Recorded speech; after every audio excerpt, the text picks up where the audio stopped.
Welcome, dear students, and Assalamu alaikum. Today, I am going to explain for you the textual questions and literary devices of the poem "The Road Not Taken" by Robert Frost. I have already explained the poem and already have gone through its summary. So today I am going to explain for you its textual questions and other related questions. लेकिन सबसे पहले जो हम देखेंगे that is it is glossary, जो इसकी glossary हैं, the expressions or the words that have been used by the poet in this poem. तो इनमें से जो खास वर्ड्स हैं, खास जो टर्म्स हैं, स्पेसिफिक टर्म्स, वो इस तरह से हैं. First, it is diverged. Diverged mean separated and took a different direction. अलहदा होना और बिल्कुल एक अलग डायरेक्शन लेना, बिल्कुल कोई दूसरा रास्ता इख्तियार करना, दूसरी तरफ मुड़ना. तो ये इस पॉइंट में ये इशारा है, जो ये रोड्स हैं ये डाइवर्ज हो रहे हैं इन फॉरेस्ट, उसी की तरफ ये रेफरेंस है.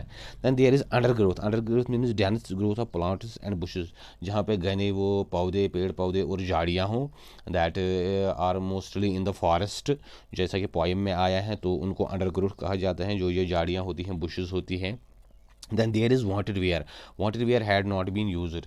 ऐसा कोई चीज़ या ऐसा कोई रास्ता जो अभी इस्तेमाल नहीं हुआ हो, जो अनट्रॉडन हो, जिस पे अभी लोग नहीं चले हो, या कोई ऐसी चीज़ जो अभी इस्तेमाल नहीं हुई हो, तो उसको वो इस सेंस में वांटेड वेयर के सेंस में आता है. Then there is hence. Hence means from here, यहाँ से. इन द फ्यूचर, फ्यूचर की तरफ ये रेफरेंस है, या मुस्तकबिल की तरफ, या आने वाले टाइम की तरफ ये रेफरेंस है. सो ये थी इसकी ग्लॉसरी. इसके बाद जो इसकी टेक्सचुअल क्वेश्चन हैं वो 5 हैं.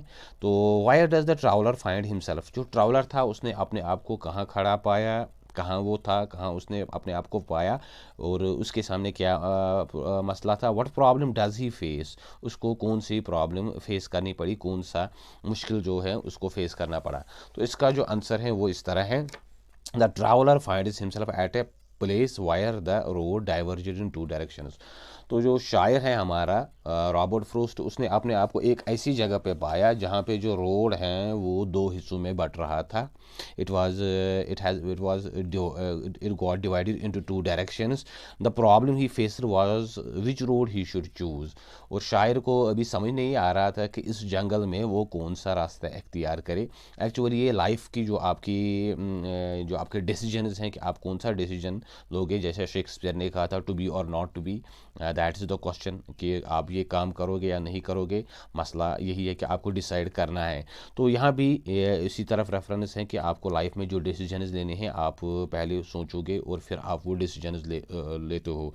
तो वैसे ही जो आप जब आप दो रास्तों पे खड़े हो, दो राह पे खड़े हो, then you have to take the decision which road you should choose. आप कौन सा रास्ता लोगे. तो शायर जो हमारा है वो जंगल में था और उसके सामने दो रास्ते थे और उसको समझ नहीं आ रहा था कि वो कौन से रास्ते पे जाए. Then there is second question, what is the difference between two roads as described in stanza. आपको बताना है कि स्टंजा 2 एंड 3, ये जो रास्ते थे इनमें क्या फ़र्क था, जैसा स्टंजा 2 और स्टंजा 3 में बताया गया है. तो वो जो डिफरेंस इनमें थी, one of the road was Warren out. इनमें से एक जो रास्ता था वो बिल्कुल वॉरन आउट था, उस पर काफ़ी सारे लोग चले थे. And the other was grassy. दूसरा जो था वो ग्रासी था, उस पर अभी घास बिल्कुल ताज़ा थी. दैट मीन्स इस पर ज़्यादा अभी लोग नहीं चले थे. ये बिल्कुल वो अनट्रॉडन एक वे था. तो that means one way was Warren out and the other was not used. तो जो दूसरा रास्ता था उसको अभी तक इस्तेमाल नहीं किया गया था. And the third question is which road does the poet choose. जो हमारा शायर है रॉबर्ट फ्रोस्ट, उसने कौन सा रास्ता इख्तियार किया, उसने कौन सा रास्ता चूज़ किया. Does he regret his decision. क्या उसने फिर उसके बाद अपने डिसीजन पे पछताया, उसको रेगरेट हुआ. He select the road that had not been used much. Our point has select the road, chosen the road that has not been used much. एक ऐसा रास्ता जिसको ज़्यादा इस्तेमाल ना किया गया हो. No he doesn't regret his decision. शायर ने अपने डिसीजन पे रेगरेट नहीं किया of selecting the grassy road, क्योंकि उसने वो ग्रॉसी रोड इख्तियार किया था जिस पे ज़्यादा लोग नहीं चले थे. He takes it is a challenge. उसने ये चैलेंज के तौर पर लिया. While travelling on the road, उस रास्ते पे चलना, that has been less travelled by others, जिस पे काफ़ी कम लोग चले थे. दैट मीन्स इसका जो यहाँ पे सिंबॉलिक मीनिंग है, he choose the road of struggle and difficulties which leads to beautiful destinations.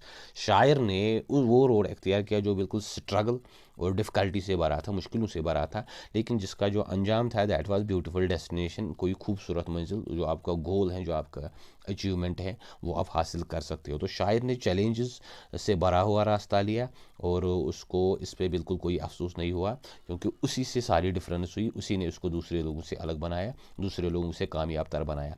Then there is what is the rhyme scheme of the poem. इस पोइम की राइम स्कीम क्या है? The rhyme scheme of the poem is A B A A B।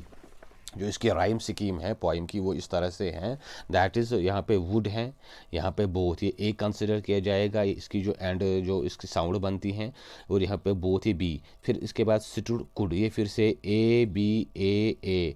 Under growth, यहाँ पे both और growth फिर से उनकी साउंड मैच होती हैं, तो ये इस तरह से बनेगा would both stood could under growth, तो वो बनेगा A B A A B।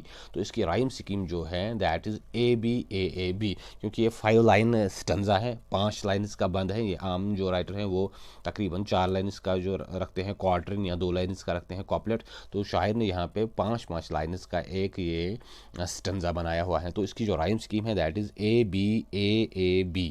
तो उसी हिसाब से इसकी राइम स्कीम एंड तक जाती हैं। तो इसके बाद जो है that is explain the following phrases। now we have to explain the following phrases। जो क्वेश्चन 5th है इसका, तो ये phrases हमको explain करने हैं जो यहाँ पे आए हैं, that are like this: a yellow wood, a bent in the undergrowth and trodden black।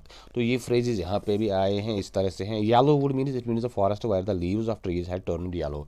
एक ऐसा जंगल जिसके पत्ते जर्द हो गए हो, जैसे खज़ा में यहाँ पे होते हैं, तो वो डेसिडुअस फॉरेस्ट्स होते हैं, तो उनके जो पत्ते हैं वो अक्सर गिरते हैं इन दिस ऑटम सीज़न, और फिर वो स्प्रिंग में फिर से उगाते हैं। Then there is the second जो इसका यहाँ पे फ्रेज है that is bent in the undergrowth. It means the place where the road turned और बेंट बिहाइंड द बुशेस। एक ऐसा रास्ता जो बिल्कुल आगे जाके झाड़ियों में या वो घने जंगल में बिल्कुल गायब हो जाए, बेंट हो जाए, और फिर उसके आगे आप नहीं देख सकते, जो बिल्कुल वो घनी झाड़ियों में घिरा हुआ हो, और जिसमें आगे आप ज़्यादा दूर तक नहीं देख सकते कि ये रास्ता आगे जाके कहाँ जाता है। तो वही है बेंटे इन द अंडरग्राउंड, जो आगे मोड़ती हो या जिसके आगे आप देख नहीं सकते हो, ड्यू टू दिस बुशेस और due to this forest and the grasses and other things.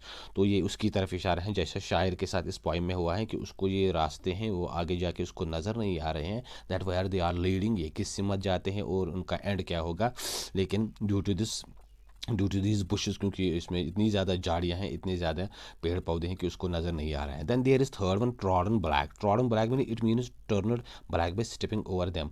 एक ऐसा रास्ता जो बिल्कुल जिस पे लोग इतने ज़्यादा चले हो कि उस पर वो एक निशान सा पड़ गया हो, एक रास्ता बन गया हो, उस काला पड़ गया हो, दैट मीन्स उसके ऊपर जो घास वास होती हैं वो फिर ख़त्म हो जाती हैं ड्यू टू वेयरिंग, क्योंकि इस पर इतने ज़्यादा लोग चलते रहते हैं, क्योंकि और इसकी वजह से इस पर भी घास नहीं उगाती है, एक वो इसका एक वे सा बन जाता है। तो यहाँ पे उसी रास्ते की तरफ इशारा है जो जिस पे काफ़ी सारे लोग चले हुए हों। तो ये थी इसके क्वेश्चंस। इसके बाद जो इसका that is this literary device जो हैं वो इस तरह से हैं।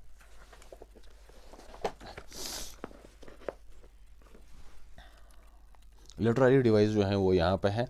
Metaphor is the application of a word और फ्रेज टू समबॉडी और something that is not meant, that is not meant literally but to make a comparison।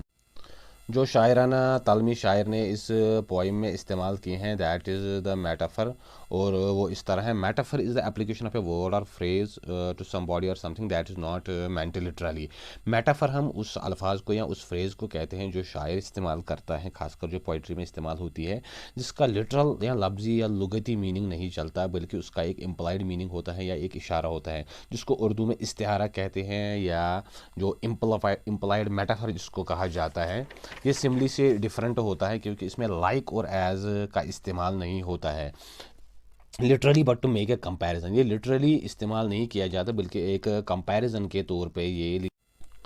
तो ये कंपैरिजन के तौर पे इस्तेमाल किया जाता है जो मेटाफर होता है। फॉर एग्जांपल जैसा यहाँ पे आया है, when we say that somebody is a snake, अगर हम कहें कि कोई सांप है, वी डोंट मीन दैट, हमारा इससे ये मतलब नहीं है कि वो सच में सांप है। We only mean to describe his deceiving character by comparing him to a snake, हम खाली उसके कैरेक्टर को यहाँ पे डिपिक्ट करने की या दर्शाने की कोशिश करते हैं स्नेक के साथ, कि उसका जो खसलतें हैं वो डसता है या उसमें जो क्वालिटी है वो सांप की तरह है। जैसे सांप आपको डसता है तो वैसे ही वो आपको नुकसान पहुंचाएगा। If we compare the freshness of something to a dew drop, अगर हम किसी चीज़ की फ्रेशनेस को जो ड्यू ड्रॉप शबनम का कतरा है उससे कंपेयर करें, we don't mean that the thing is itself a dew, हमारा इससे ये मतलब नहीं है कि that thing is in actuality the dew, वो सच में हकीकत में ड्यू है, नहीं, हमारा इससे ये मुराद नहीं होता। But he is as fresh as due, बल्कि हमारा इससे मुराद ये होता है कि वो इतना फ्रेश है, इतना ताज़ा है जितना ड्यू होता है, जितना शबनम होता है। The mind is an ocean size to the vastness of mind, वैसे ही जगह अगर हम कहेंगे कि उसका दिमाग या उसका दिल समंदर की तरह है, that means that shows the vastness of his mind, वो इसके दिमाग की वसत और उसके दिमाग की जो वो ब्रॉडनेस उस चीज़ को ज़ाहिर करता है। यहाँ पे उससे मुराद नहीं है कि उसका दिमाग सच में ओशन है।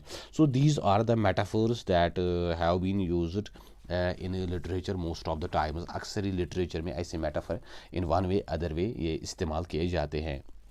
इसके बाद जो है that is what word does Frost use as metaphor for the choices we make in life, Frost ने इस पोइम में किस चीज़ को एज मेटाफर इस्तेमाल किया है, इस्तारा इस्तेमाल किया है, for the choices we make in life, for the decision, for the that means our turns and our choices, हमारी जो चॉइसेस हैं जो हम ज़िंदगी में लेते हैं या हमारी जो डिसीजन हैं उस चीज़ के लिए शायर ने यहाँ पे कौन सा मेटाफर इस्तेमाल किए हैं, कौन सा वर्ड इस्तेमाल किए हैं।